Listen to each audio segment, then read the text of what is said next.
Hey everyone. So we're going to dive through the core system rules within the Master Edition Quickstart, which is available in the links in the description. You can go grab that for free.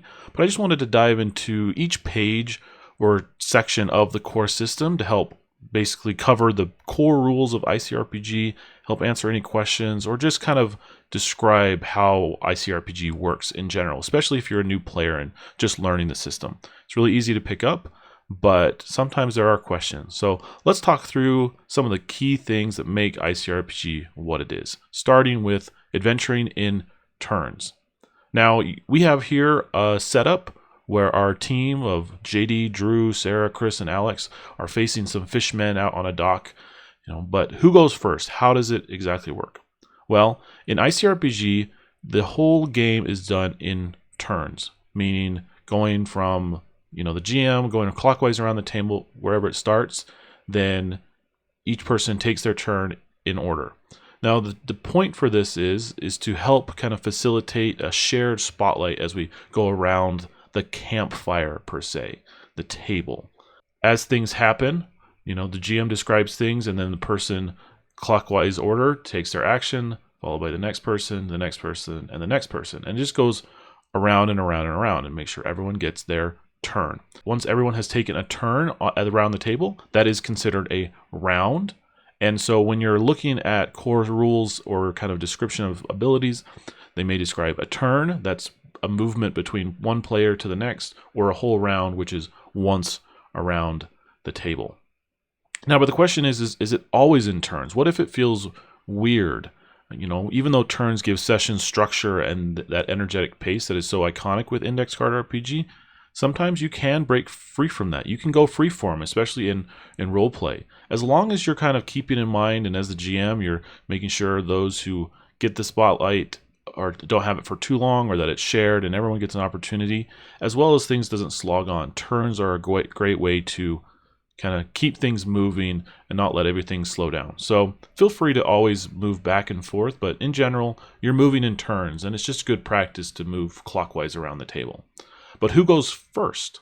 Well, I've got this set up here where we got our players in order down here at the bottom. But if you want to roll for initiative, one of the best ways to do it, and again, there's multiple different ways, but an easy way to do it is just to have everyone at the table roll a d20, including the GM.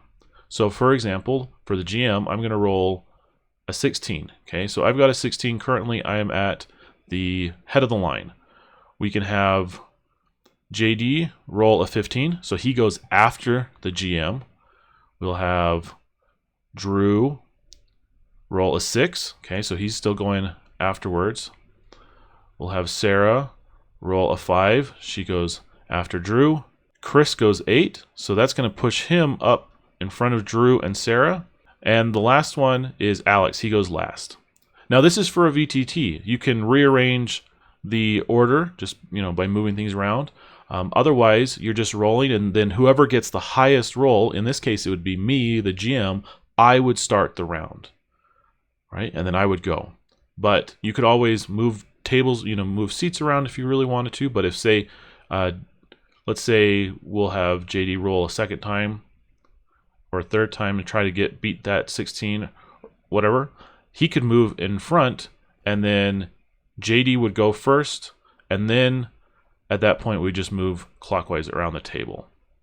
Or in the case of VTT, I would go second, and that's the turn order. Now, what happens on your turn? Well, just like any RPG, the core mechanics is that you are describing what you want to do. You then hear from the GM what you want to do or whatever, gives you the instructions. You roll the dice if you need. So you roll a d20 plus your strength, try to beat the 13 of a target or whatever. The GM will give you the instructions, and then you get the results. We all know this as RPG fans. You describe what you want to do, you roll the dice, you get the results, and then your turn is over.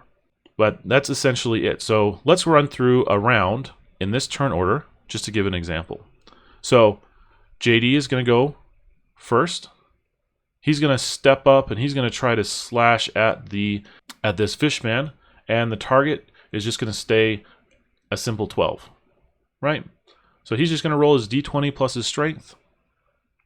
That's 13 plus say 2. He deals some damage, which will be some effort roll, and we'll cover effort and stats and actions in a future video. But he would deal some damage, kill this fishman. Okay, then my turn would go as the GM if I'm playing VTT in this order. So the fishmen would move. So these two of them are going to jump on JD.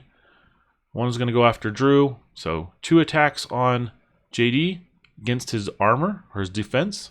They don't get him because he's well armored and defended with that shield and those heavy plate mail. But this guy comes up. He's got a little bit of a bonus, so he gets to roll +1. 18. That's enough to hit Drew, who has an armor of, say, 15. Okay, and then he's just going to roll some basic damage, and Drew is going to take 2 points of damage. Well, then that's the end of the GM's turn. Chris goes. He casts a spell, trying to beat the target. Roll to cast. Misses. He decides to move up out of the way a little bit. Moves on. We've got Drew, who goes next. Tries to return with an attack. He hits, and let's say he's gonna punch this guy in the face for 3 + 1. You know, he takes some damage and he recoils. Sarah goes. She throws a knife at this guy who's already damaged. Rolling dex, nat 20. So boom, right between the eyes. She deals her damage plus ultimate. Deals enough to kill this fishman. And then finally, Alex rushes in to help JD with some sweeping kicks. 18, that's clearly enough. Slashes through. 5, kills this one. And after a whole round, we come back to JD at the start of the round, and there's only 1 fishman left.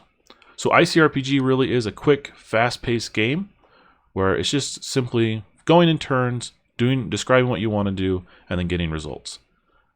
But in future videos, let's talk through, specifically the 3 kinds of turns that you can take on your turn, as well as the kind of actions that you might consider on your turn.